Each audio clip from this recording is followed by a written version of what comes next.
This assignment is going to introduce us to geometric transformations. We'll do a lot more with all of them in future lessons, but right now we want to learn the terminology and be able to identify what is what. So the first thing you want to know is what is a transformation? And all they are operations in geometry that change a position, a size, or an orientation of a shape, but it keeps many things the same. So I'll tell you more. So the first thing you definitely want to remember is the notation. The pre-image is the original. It's the one before we transform. And then the image is the one after we transform. So I want you to notice that we have this labeled A, and over here we have an A with a little apostrophe. That's called A primed. So let's make that little or big, A primed. And then we have our B and B primed, and our C and C primed, and so on. We can also do a double primed if we do a double rotation or a double reflection, and we'll talk more about that too. So the important thing is the pre-image is your starting, the image is what happens afterwards. And I think you can tell that this looks like the same shape, only it's a little bit different size, and it's rotated in space. So more about that next.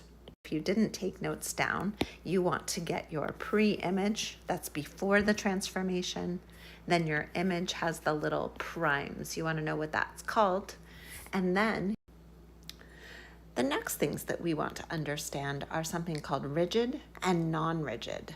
So rigid preserves the size and the shape. So you can see that this is the same size and the same shape, but it has changed its position. Non-rigid preserves the shape, so nothing changes about the shape, but its size is different. So you're going to want to know rigid preserves the size and shape, non-rigid preserves the shape but not the size. The things you want to know that rigid and non-rigid. Rigid preserves the size and shape, non-rigid preserves the shape, not the size. And thanks for watching. So there are types of transformations. We'll spend the first part of our learning unit on translations, which means it slides in space.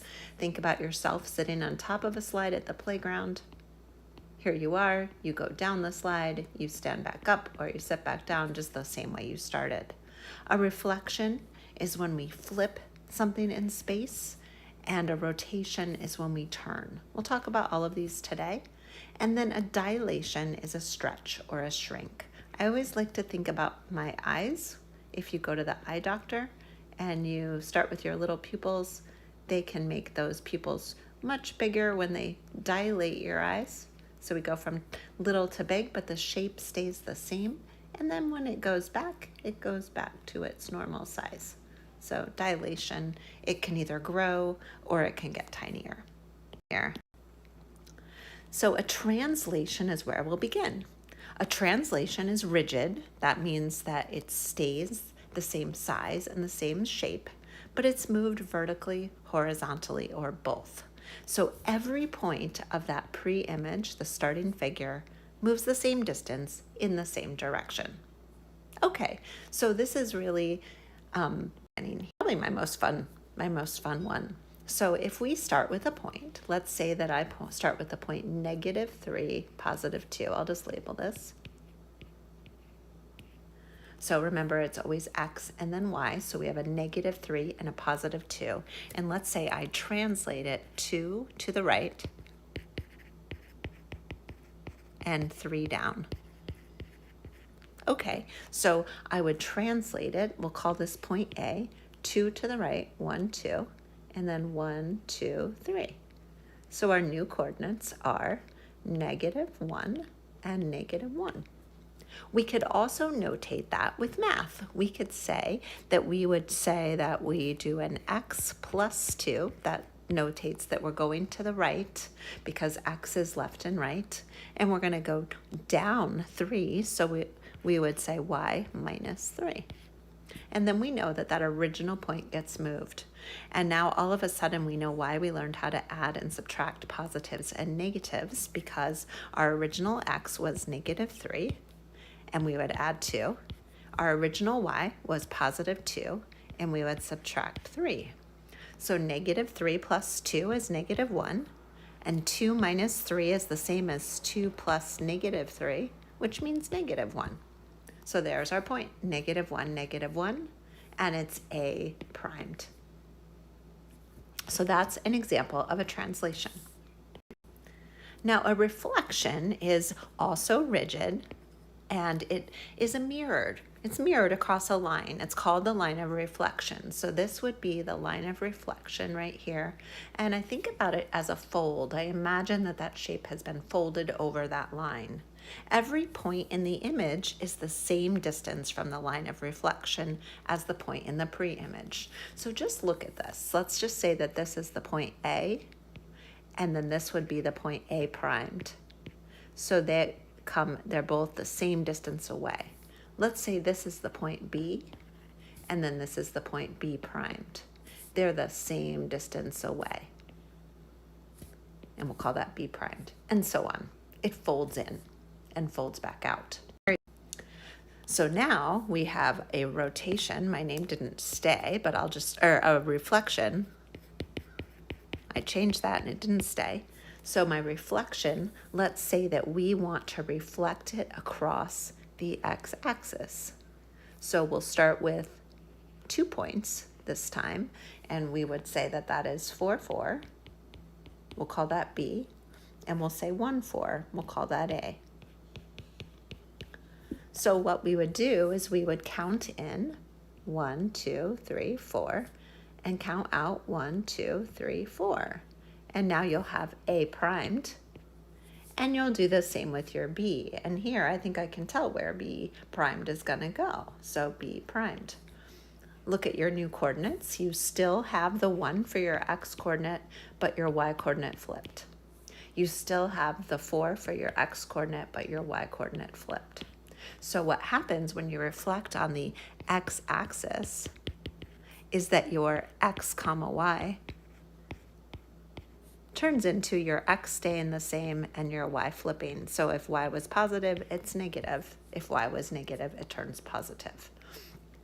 For the y-axis, you can imagine what would happen. Y-axis, you start with your x comma y, and let's just take a look. I'll use green, and let's say that this point A goes across the y, in 1, out 1, and now my new point would be negative 1 comma 4. So negative 1 comma 4 means my x will flip and my y will stay the same.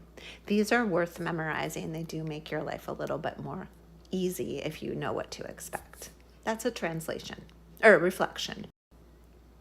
Now, a rotation is a little bit different. A rotation is still rigid, but our shape is now turned. So I always like to think about Tetris or any other game that involves rotation. Every point in the image is the same distance from the center of rotation as their corresponding points in the pre-image. So here I don't have a ruler, but I'm saying here's my point, here's my rotated point, same distance from the center of rotation. You can see that that is the same size, it's just in a different spot. So if you look at, again, my translation just stayed, my rotation, let's just say that I have a point. So I have a point in space, and let's call this 2, 4, and we'll call it point A. And let's say that we're rotating it about the origin. So the origin is this center point right here. So it might help us if we have a full-on shape here. So we would have A, and then let's have our B, which is 5, 4. And then we'll have our C, which is 3, 2. And we'll go like this. Now with rotations, we have a lot more to learn. So I've just shown you A primed, B primed, and C primed if I rotate this 90 degrees clockwise. And we're going to talk more about that. But 90 degrees clockwise, I want you to notice that what happens if I take my A and my A primed. My A is 2, 4. My A primed is 4, negative 2. So it flips in space, and my coordinate switch and I negate my y. But we have to do a lot more. Right now, I just want you to recognize that it's a rigid transformation. It stays the same size and it just spins. Now, in order to understand rotations, you do have to know what clockwise and counterclockwise are. So I found this really fun, colorful clock. Clockwise would be, we go around the clock in order, 1, 2, 3, 4, etc. And we call this CW for clockwise. So you definitely want to know what clockwise is, because we'll say things like 90 degrees clockwise rotation or 180 degrees clockwise or 270 degrees clockwise, and we need to know what that means. So a 90-degree clockwise rotation would be 1/4 of the clock, and so on.